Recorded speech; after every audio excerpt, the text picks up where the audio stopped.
So Creigh Deeds stutters sometimes when he talks. Actually, sometimes, a lot of times when he talks, we'll say. I do the same thing. I like to say that it's my brain engaging more quickly than my mouth can keep up with. I'm so excited about the ideas that I have that sometimes the words just kind of sputter out there, in a little rat-a-tat kind of fashion.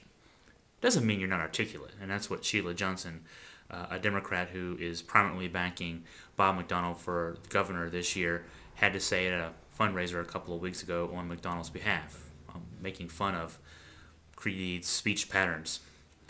Creigh is the kind of guy that the journalist in me loves because you ask him a question and he'll give you an honest answer, sometimes way too honest, as we see on YouTube videos. The Democrat in me says, Creigh, bottle it up a little bit.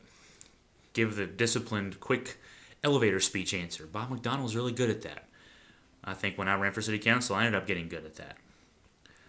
It's hard to be too critical of a guy who will give you that honest answer. I say the same thing about Bill Bolling, the Republican lieutenant governor who's running for a second term in that office.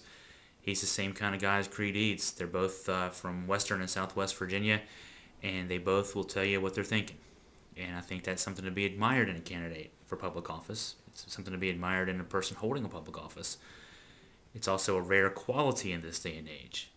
It's not as polished as people like Sheila Johnson, who works in the media industry as the co-founder of BET, might like, but it's something that's quite authentic about those folks. It's something that we in Virginia, I think, hold dear.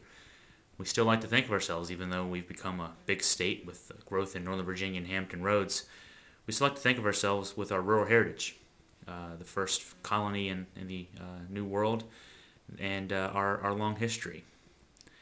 And I think instead of this being a badge of dishonor for Creigh Deeds, this criticism from Sheila Johnson should actually be something that he holds high.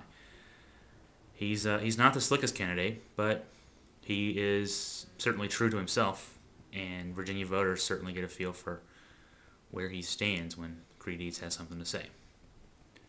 Not much of a rant today, I apologize for that, but that is my daily rant. I'm Chris Graham.